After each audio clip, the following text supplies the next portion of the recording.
Ntar lu, lihat lu. Oh, dikit lagi. Dikit lagi beres ya. Ini daripada dia kata-katin.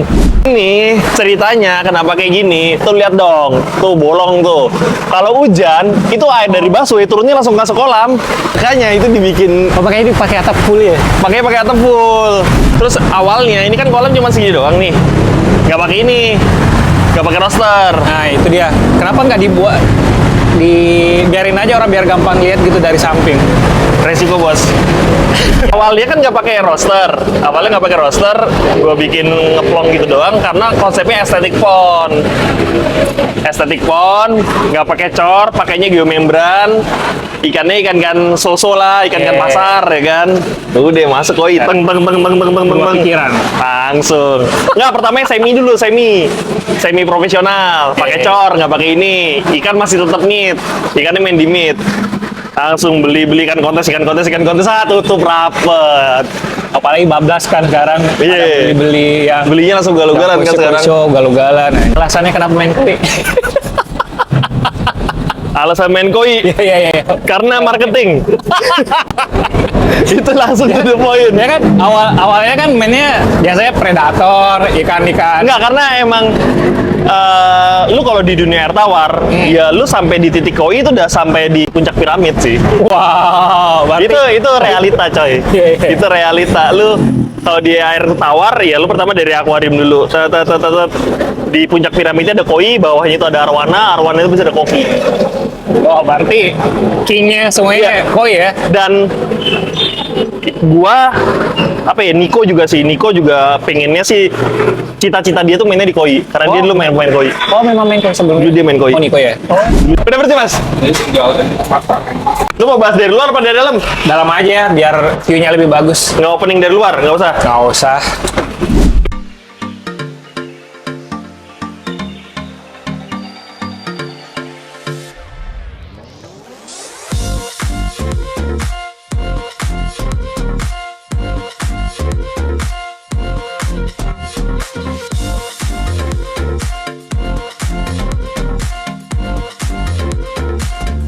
Oke, kita udah di bagian dalam kolam.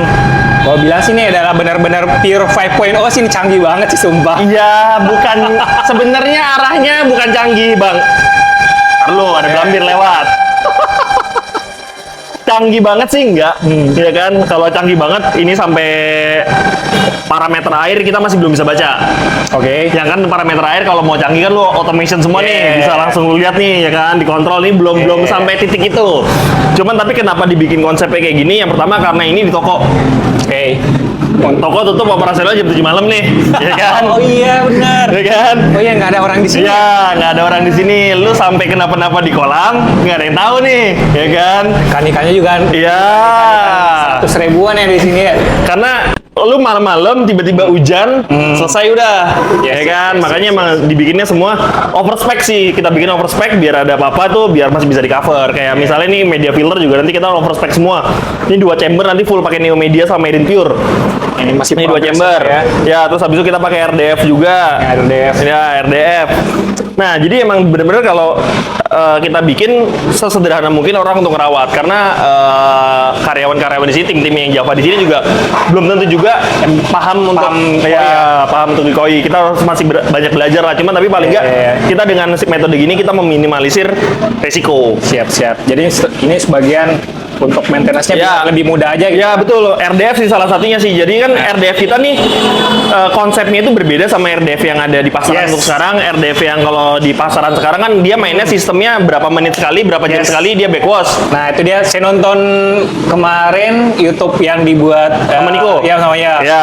Niko tuh kan katanya ini ada perbedaan nih dibanding RDF. Ya, betul. Berbeda. Ini pertama kalinya ya. Model seperti ini. Ya. Jadi konsepnya itu kalau dia itu kotor baru cuci. Oke, jadi kalau nggak kalau yang lain kan itu timer kan. Ya. Kalau misalnya dia di setting per berapa menit dia nge-flash. Ya, gitu. nge-flash. Kalau ini memang berarti pas kotornya aja baru nge-flash. Karena emang kalau kita ngomong media filter sudah cukup oke, ya kan? Parameter air harusnya sudah terjaga nih. Cuman kan kita butuh refreshing air. Butuh refreshing air, jadi kita pakai RDF ini emang benar cuma buat refreshing air. Berfungsi juga untuk sebagai mekanik filter, dripping juga otomatis gitu ya. Betul. Nah, makanya saya nonton kemarin ini kok ada chamber pertama lagi nih, Ya, chamber di collecting. Chamber collecting. Biasanya Ya. kan kalau orang yang main RDF itu dia biasanya di chamber awal. Iya. Nah, ini kenapa harus ada chamber pertama Collecting, lagi, kita collecting dulu. terus dikasih nanti media kuliah lagi ya kalau katanya? Ya, ini Kuria Mat nanti rencana. Jadi emang bener-bener overspec sih, kita bikin overspec. Overspec banget, pompa juga ini kita rencana masih 3 pompa, 30 ribuan pompa, ada mantisnya 2, jebaunya 1, 3. 30 ribuan, 3 pompa, berarti iya. 90 ribu. 90 ribu. Ini kolam kan kalau sama filter nih sekitar 25 something. Terus abis Iya, itu nanti ada kemungkinan lagi bisa nambah jadi 4 pompa. Masih ada kemungkinan 4 pompa. Iya. Soalnya kita lagi mau coba belajar mensinkronkan antara dunia air laut Oh berarti sama ilmu dunia yang dari air air laut diadaptasi ke ya, dia. gitu. Karena di air laut itu kita turnover sampai 10 kali. 10 kali. 10 kali plus wave maker. Ya. Kalau biasanya pemain gue kan 2, 3 Ya, udah maksimal. 3 biasanya udah rata-rata. bagi mereka udah kencang banget Ya, kan. kencang. Nah, cuman tapi gue mau jelasin sedikit sebenarnya arus sama debit itu beda. Oke. Jadi kalau gue ngomong 3 kali secara debit. Iya. Tapi secara arusnya enggak. Arusnya itu gue bikin smooth. Jadi dengan 1 pompa, itu gue pecah jadi 2. Dengan Oh. pipa 2 in, gak gue cekek. Oh jadi outputnya itu dibikin cabang gitu. Iya, dengan Oke. 2 kayak gitu otomatis kan debitnya tetap Ya, sama nih. debit sama tapi menghantam di permukaan airnya Nggak terlalu begitu kenceng, arusnya nggak terlalu kenceng. Kenapa Makanya gitu? karena kita juga belajar dari teman-teman koi, arus terlalu kenceng juga jelek buat koi. Tapi kalau kita belajar dari anak laut, turnover yang gede itu sangat baik untuk parameter air. Ya. Jadi kita kombinasinya, makanya ini bottom pipa-pipa buat air bersih nih yang di dinding-dinding. Ya. Ini ada banyak, ada 4, ditambah lagi waterfall. Ini kan bata dramnya Ini ini bottom drain. 1, 2, 3. Bottom drain 3, 4 in, skimmernya 4 in. Empatin skimmernya. 4 in. Karena emang targetnya nggak tahu nih, rencana mau ditembusin sampai 120 ribu. 120 ribu Ya. liter per hournya. Iya, karena satu pipa 4 in. Iya. Ini nanti boleh nih, nanti gua kasih Siap. gua kasih Nah, teorinya nah, ke lu ya. iya. Nanti bisa lu masukin di sini. Iya. Pipa 4 in itu bisa untuk sampai 50 ribu liter per jam. Iya. Berarti kalau ini 1, 2, 3, 4, 5. 5 kali 50 sekitar 250 ribu. Oh berarti ini bisa dipersiapkan memang untuk Ya. sampai 250 ribu 250 ribu liter per jam. per hournya ya untuk turnovernya ya. Ya, jadi itu Sih dia. memang diambil spek paling atas aja. Betul, Siap. mendingan over karena pipa juga Iya. kosnya nggak mahal kan. Yes, Ya betul, kan, betul. pipa cuman puluhan ribu, ratusan ribu Iya, nih. benar. Jadi emang, tapi banyak teman-teman yang gue ngeliat juga di lapangan, ya di saat kita ketemu metode baru harus naik turnover, mereka udah nggak ngejar bottom drainnya. Yes. Jadi Nah, walaupun misalnya teman-teman mau pakai turnovernya itu cuman 50 ribu atau apa, mendingan dibikin 3 sampai 4 kali lipat Iya. bottom drainnya ya. mending ambil yang Ya, paling ya dioverin aja, diover-overin aja ya. Daripada pakai bongkar kolam lagi. Nah, betul. Kalau ini Capek. gue Capek udah banget ya. iya, udah nggak bongkar kolam lagi. Ini RDF gue juga kemarin gue sempet nemu sama kendala RDF gue pribadi ya. Gue RDF gue yang pribadi, yang RDF yang Java bikin yang pertama, itu pipanya cuma 1. Di saat kita kasih flow kenceng, nggak bisa. Yeah. Akhirnya sekarang RDF kita yang model baru, ini kita bisa pakai 5 in 2. Pipa 5 Ini 5 in 2 biji. Gila gede Ini banget. pipanya 5 in 2 biji. Jadi untuk RDF-nya ini bisa sampai sekitar 150 ribu liter per jam. 100 sampai 50. 150 ribu liter per jam. Tapi ini kacanya kaca berapa sih? Kalau biasanya kan ada kaca kayak CC 20. Dia tuh direkomendasikan untuk 30 ton. Oh, kaca 30. 30 kan gua mikirnya 30 kalau turnover hitungan gua kan dikali 3, dikali 4. Kalau dikali 3 kan berarti 30 kali 3 90 Yes, atau yes. kali 4 udah 120. Makanya ini pipa gua bisa sampai 150 ribu. Ya, iya. Emang didesain untuk high flow. Gila.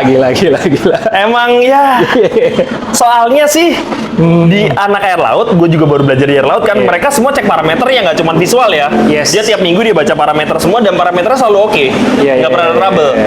Benar. Terus habis itu gue di Padua Ivan juga gue cek parameter juga nggak pernah trouble. Kalau Padua Ivan tuh turnovernya 4 kali. udah itu lebih Iya, dari berarti punya biasanya lu standar ya. gedein dong berarti. Iya, harus nambah lagi berarti ya. Jadi nanti ganti lagi di 1 pompa nih.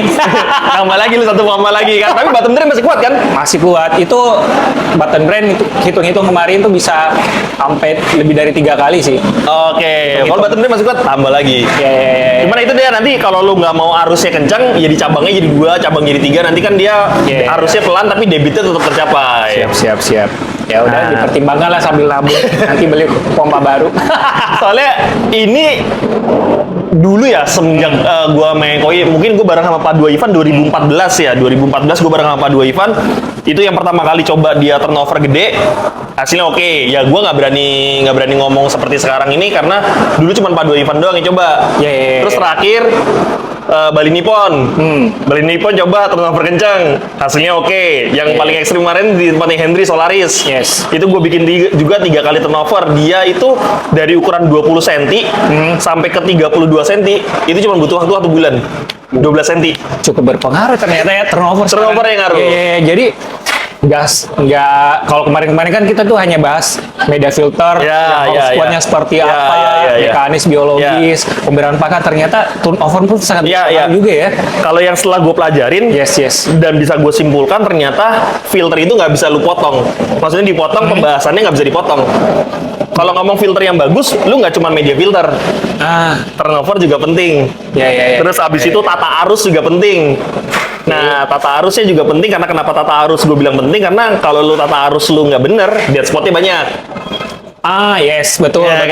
Karena kan mungkin ada bagian yang nggak kena arus. Makanya kalau ini kan dia yang dinding sebelah kanan nembaknya ke depan. Yang dinding yang sebelah kiri nembaknya ke arah kita nih. Oke. Ini muterin, jadi airnya nanti kayak ngadu kopi. Oh, jadi muter ya? Muter, kotoran ngumpul di tengah semua, jadi nggak ada dead spot. Lu mau di sudut sini kan ketembak arus, di sudut sana ketembak arus, sudut sini juga ketembak arus, jadi semua ketembak arus. Oh iya. Memang udah didesain kayak gitu ya? Iya, jadi ya itu dia. kan teman-teman bikin kolam arusnya harus satu arah kan? Ya. Kalau gua nggak bikin yang ngaduk. Terus kalau teman-teman yang misalnya pakai vet atau kolam sederhana minimalis kecil di rumah, pokoknya air bersih jangan terlalu dekat sama pompa. Air bersih. Misalnya nih, ini kan waterfall nih. Biasa kan orang naruh pompanya di bawah waterfall. Apa kabar yang di sini nih? Nah, kalau waterfallnya di sana, misalnya udah pakai waterfall, pompanya di sini. Harusnya dibuat end to end gitu ya? Ya, sejauh mungkin. Titik terjauh dari outputnya kan? Ya, betul. Karena biar airnya ngalir. Iya, benar. Nah, itu makanya kalau filter itu nggak bisa dipotong. Wah, gue udah pakai, misalnya gue udah pakai Neo Media, kok nggak bisa clarity-nya nggak oke nih. Kan komplain kan? Ya, makanya itu gue sekarang udah nggak pernah ngomong filter itu nggak bisa cuman media filternya aja. Habis itu gue udah pakai pompanya udah gue gedein 3-4 kali, nggak bening-bening gue media filternya gimana. Nah, terus habis itu bakteri starternya gimana. Nah, ya kan? Kok nggak bening-bening? Udah 1 bulan running. Dia bilang, nggak bisa. Gue tanya, pakai bakteri starter nggak? Enggak. Ya, nggak bisa juga. Ya, memang harus satu kesatuan ya? Iya, jadi nggak bisa. Bener-bener nggak bisa lu potong di tengah-tengah. Siap. Gitu. Kayak lu itu berapa lama kemarin? Apanya? Kolam.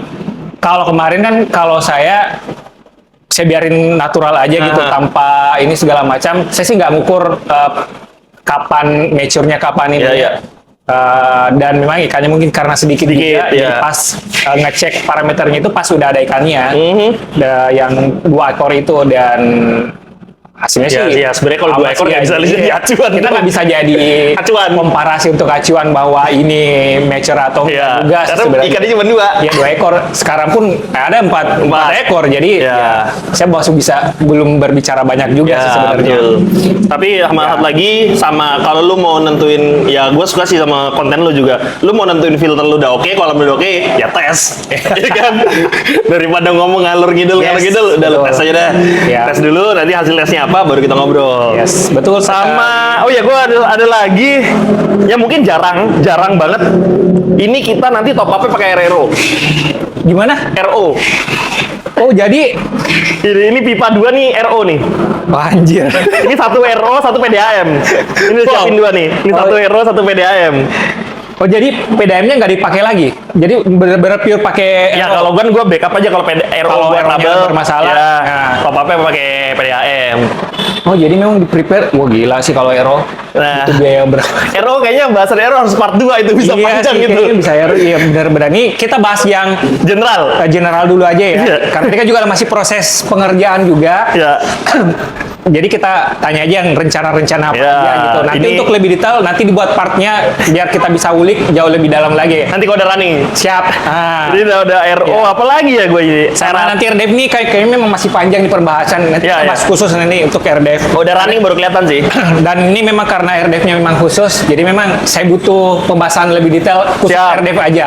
RDF boleh. RDF Nah. ini gue yakin sih, gue optimis dengan PA ini, RDF ini dengan metode seperti ini karena kenapa? Karena gue juga nggak mau terlalu banyak buang air. Oh, Sekarang I see. gini, Yeah. kita udah spend money buat media filter nih. Ugal-ugalan dong, Yeah, spend yeah, money lu, spend money media filter, Yeah. ya kan?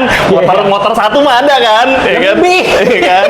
Nah, kita udah spend money di media filter. Terus yang kedua, gue udah pakai RO juga, Ya, itu dia, ya mahal kan? banget RO kan juga pasti. cukup Ya. cukup pricey, ya kan? Jadi sebisa Ya mungkin kali 24 jam ya Rodi pakai. yeah. Aduh. Dan sebisa mungkin gua meminimalisir buang air. Ya. Karena dengan lu buang air tanpa lu sadarin bakteri anaerobnya juga kebuang juga. Bakteri aerobnya juga kebuang. Yes. Nah, ini agak sedikit agak kontra. Ya. Dengan apa ya namanya? Mindset Ya. teman-teman penghobi yang Ya, beda sudut pandang yang- aja sih. ya sudut pandang mungkin teman-teman beberapa teman-teman penghobi di rumah yang mindsetnya ya udah gimana caranya kita kalau bisa open briefingnya itu 24 jam buang air terbang terus mungkin karena murah kali ya di daerah-daerah. Ya, di daerah-daerah itu. Jadi, kita disclaimer dulu, ini daerahnya di Yes, Jakarta di Selatan. Jadi itu ya kita nggak bisa apple to apple Ya. gitu kita misalnya saya murah kok ini ya beda kalau ke daerah sih oke ya. Kayak gue kemarin ke Sumo Koi, Om Freddy, dia filter cuma pakai filter beras. Nah, Full pakai filter beras, nggak ada Tapi- pakai media filter, tapi tempatnya di gunung. sumber airnya Ya, bagus. airnya dia lebih murah, dia cuma modal pipa, beli sekali seumur hidup, ya kan, nggak ada kos pompa listrik, Yes, nggak ada betul apa, ya kan. Ya. Nah, kita nggak usah ngomongin listriknya deh, Ya. ngomong air baku di sini aja Ya. udah beda. Jaksel tahu sendiri ya. Ya, apalagi kiblatnya di sini tuh sebenarnya gue kiblatnya ke Padua Ivan. Dia lebih parah lagi, Bekasi. Ya, ya, Ya kan. Nah, kiblatnya Bekasi dan gue kenapa kiblatnya ke sana? Satu di Bekasi, yang kedua bisa champion. Nah, Ya kan? Ya itu dia nggak bisa dipungkiri itu. Ya kan? Champion. Nah, beli ikan semua orang bisa beli ikan. Yes. Tapi nggak semua orang punya disiplin sama waktu buat keeping. Nah, itu dia. Yes, Kalau yes, beli ikan yes. mah tinggal kuat-kuatan duit aja kita. Ya. Itu sih jadi. Oke. Nah, ini kayaknya udah berapa menit ya? 15. Saya mau potong, saya mau intip konsepnya, saya mau tanya Ya, konsepnya. sip. Nah, ini kayaknya udah 15 menit, kayaknya udah cukup deh untuk progresnya masih Ya, jalan. siap. Ini kita, habis ini kita bikin part 2-nya, kita mau bahas nih konsepnya, soalnya agak unik nih. Jarang-jarang ada konsep kolam koi itu dipadukan dengan semacam scape gitu ya. Ini saya Banyak nggak tahu sih apa. sebenarnya, cuman nggak kelihatan aja sih. Ya, bisa jadi sih, atau saya aja yang kurang jauh mainnya kali ya. Nah, makanya kita akan bahas di part 2-nya. Sampai ketemu di video berikutnya. Salam kuat persahabatan, semoga sehat selalu dan kaya raya.